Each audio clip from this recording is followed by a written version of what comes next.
Akawungezi k'eggulo Olusirika Lw'abakulembeze b'Obwakabaka bwa Buganda ku mitendera egy'enjawulo olubadde luyindira ku Nile Hotel Njeru mu ssaza ly'e Kyaggwe lwakomekerezeddwa ng'ekigendererwa ky'olusirika luno kwabadde kwetunulamu ng'Obwakabaka okulaba wa ebyassibwa mu nnamutayiika w'omwaka 2018-2022 we bituuse oba okukolebwako era okusinziira ku Oweekitiibwa Hajji Professor Kigongo Kawase omumyuka asooka owa Katikkiro era minisita avunaanyizibwa ku ntambuza y'emirimu ne tekinologiya mu Bwakabaka bwa Buganda agamba nti ebitundu 93 ku buli 100 mu nnamutayiika ono bituukiddwako ng'ebula omwaka gumu gwokka. Sente size ezisaawa emirimu egy'omuggundu ebirowoozo bye tuba nabyo bye bivaamu enteekateeka ez'amaanyi era ennungi ate ekiva mu birowoozo n'enteekateeka ze ssente olubeerera ebirowoozo bye bikulembera ssente era bw'oba ogenda okulima mmwanyi ng'otandise okubala amagoba oba ogenda kulunda kano akatambula kagira kati n'otandika okubala amagoba owedde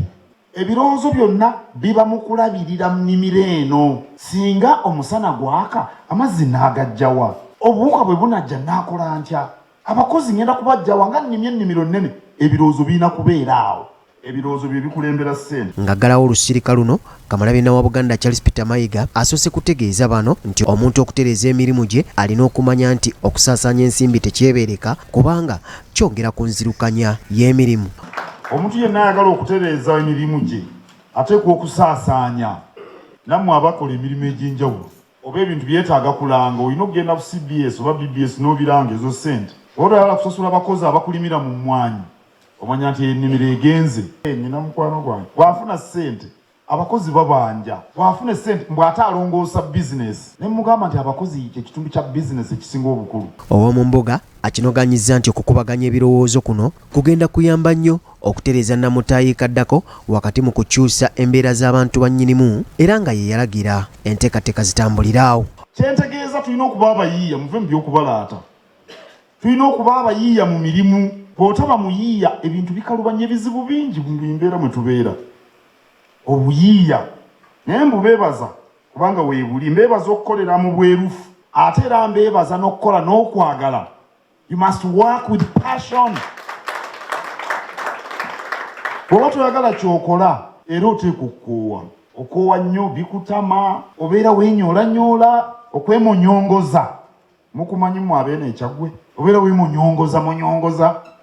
Oba ekintu tokyagala olina okukyagala era obwagazi obwo bukuwa amaanyi n'okuzuukuka enkeera wadde eggulu limu wakooye nnyo.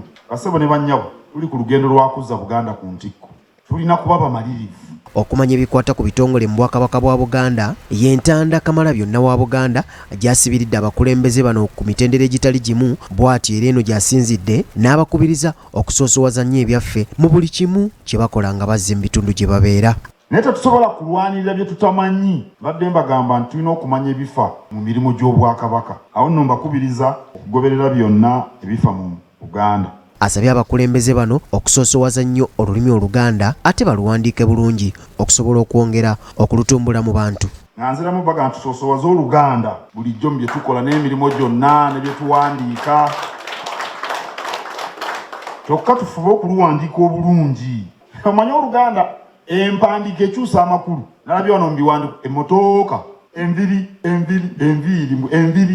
Oluganda tetuluwandiika kutuukiriza butuukiriza mukolo kubanga amakulu gakyukira ddala. Abasirisi bakubaganyiza ebirowoozo nga waliwo abaagala solofa z'oluyimba lw'ekitiibwa kya Buganda ziddemu zigabibwe naddala mu masomero abantu basobole okuyimba ebituufu ate nga bagoberera bulungi omudigito n'ensonga endala. Sebe ku nsonga y'oluyimba lwa Buganda mbadde nsaba ab'ebyenjigiriza lugende mu masomero. Oluyimba olwo nze ndwagala nnyo kubanga luliko nnota zaalwo ezituyamba okulaba sipiidi eryetya gundi eryetya.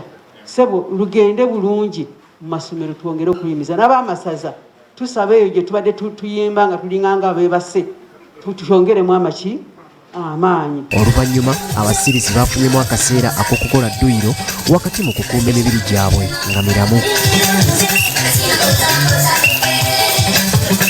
Mark Jackson Kasule, BBS Telefayina, agesibika.